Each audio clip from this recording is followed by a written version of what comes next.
Good morning student. कक्षा 9 का 11 chapter हमने आधा लेसन देखा था एक वीडियो में। अभी आधा हम ये वीडियो में देखेंगे कि कैसे रिक्शे वाले ने सारी बात बाबूजी और अम्मा को बता रहा था, लेखक और उनकी पत्नी को। उसके साथ एक लड़की मुसीबत में है और वो थानेदार में जाकर शिकायत करता है। शिकायत करने के बाद भी थानेदार उनको कैसे सपोर्ट करता है वो अभी आगे देखिए। एक छोटी सी चुप्पी सी, बाद में एकाएक बोले, तुम्हारी शादी हो गई है? मैंने मैं सिर हिलाया तो बोले, तुम इससे शादी क्यों नहीं कर लेते? मैं तो इस आकस्मिक प्रस्ताव से चकरा गया। माने ऐसा कुछ तुरंत कोई बोल दे तो वो टेंशन में आ जाते हैं। वैसे यहाँ पे मोहन के साथ भी हुआ, किंतु कुछ पल बाद लगा कि इसमें बुराई क्या है। मैंने कहा, सर इसे तो पूछ लीजिए। थानेदार ने उसे पूछा तो उसने स्वीकृति सूचित सिर हिला दिया। लेकिन क्या मोहन? बाबूजी, लेकिन यह भी भाभी अपनी बहन से मेरी शादी करना चाहती रही। माने मोहन की जो भाभी थी, उनकी छोटी बहन थी, उसकी शादी मोहन के साथ तय हो गई थी।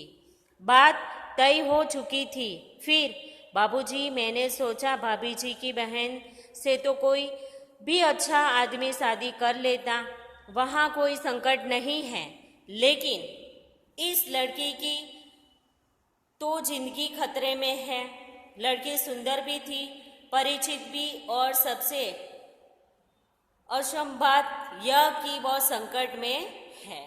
इससे विवाह करना प्रीतिकर भी होकर और मानवीय भी। लेकिन हाँ, अब समस्या यह कि विवाह एकदम तो न हो जाएगा। यदि लड़की घर गई तो फिर वही बेच दिए जाने का संकट। मैं साथ ले आऊं तो भैया भाभी तो नाराज होंगे ही। इसके माँ बाप मेरे ऊपर लड़की भगाने के केस कर देंगे। जब मैंने थानेदार के सामने यह समस्या रखी तो वे बोले, कुछ दिन के लिए इसे नारी निकेतन में रखवा देता हूँ। लड़की के माँ बाप के खिलाफ शिकायत लिखवा कर रख देता हूँ।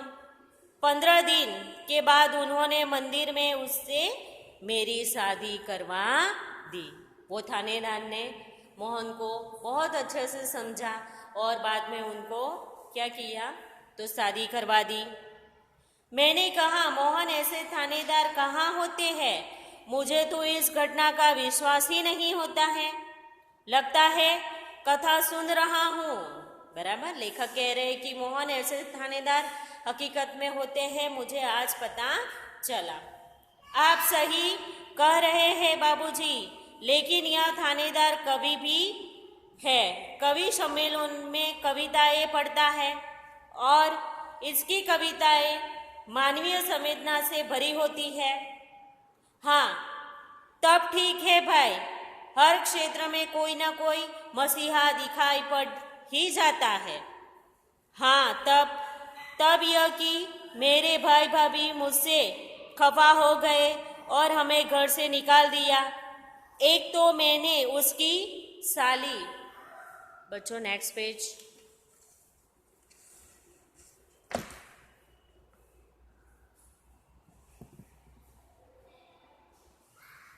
साली से शादी नहीं की।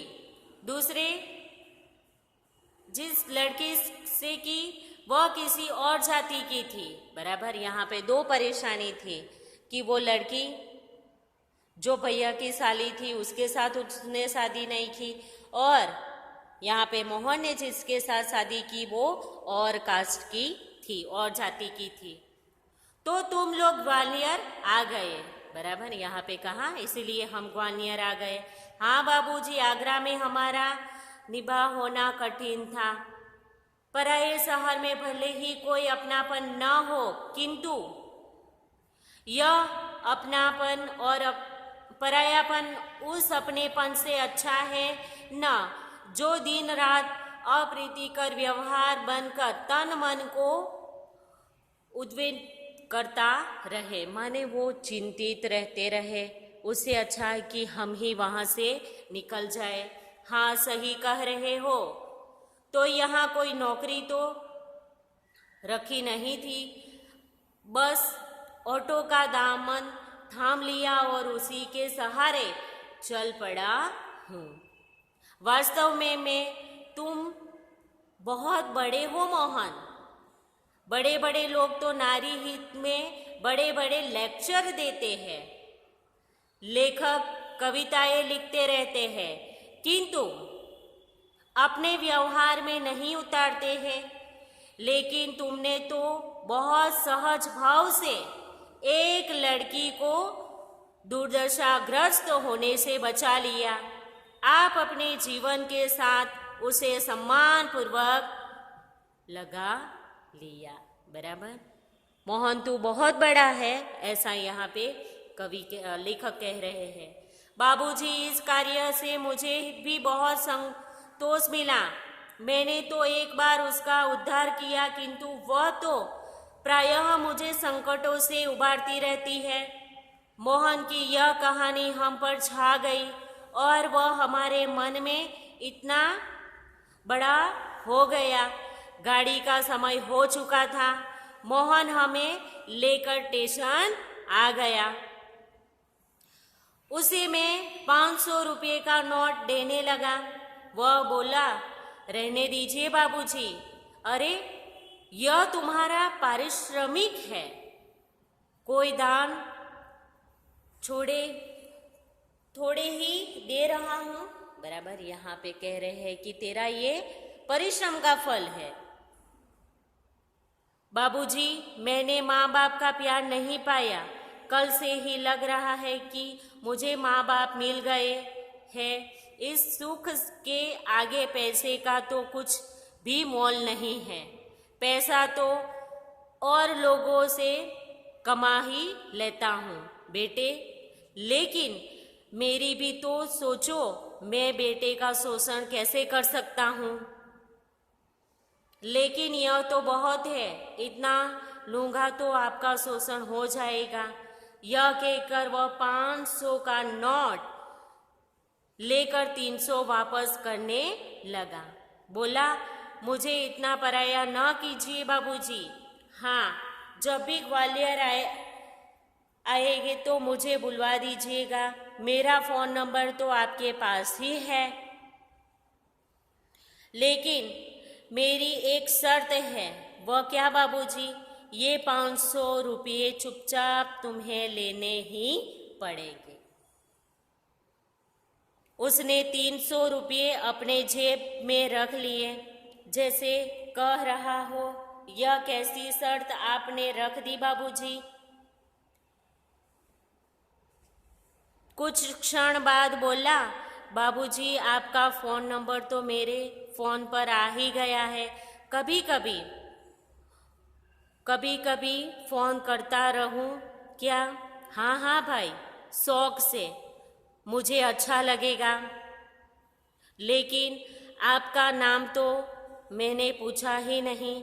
मैं हूँ सत्यकेतु और मेरी पत्नी है कामना। याद रखना बच्चों।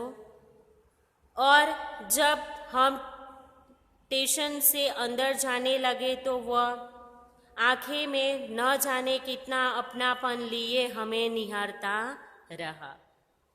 देखो कैसे एक अनजान व्यक्ति है आत्मीयता से अपना बना रहा था। और यहाँ पे लेखक के साथ भी ऐसे ही हुआ कि मोहन कैसे सत्यकेतु और उनकी पत्नी का नाम है कामना, उसके साथ कैसा घुल मिल जाता है 2 ही दिन में। तो यहाँ पे हमें रिक्शे वाले की कहानी लेखक ने यहाँ पे बताया है। तो बच्चों, आपको समझ में आया कैसे मोहन एक पराई लड़की है, उसे वो अपनी पत्नी के रूप में स्वीकार करता है जो संकट में थी। और यहाँ पे लेखक भी उनको ऊंचा मान सम्मान देते थे। तो यहाँ पे आपको ये लेसन समझ में आया बच्चों। तो आपको शब्दार्थ और स्वाध्याय ये सब नोटबुक और वर्कबुक में आप लोग को लिख लेना है। धन्यवाद।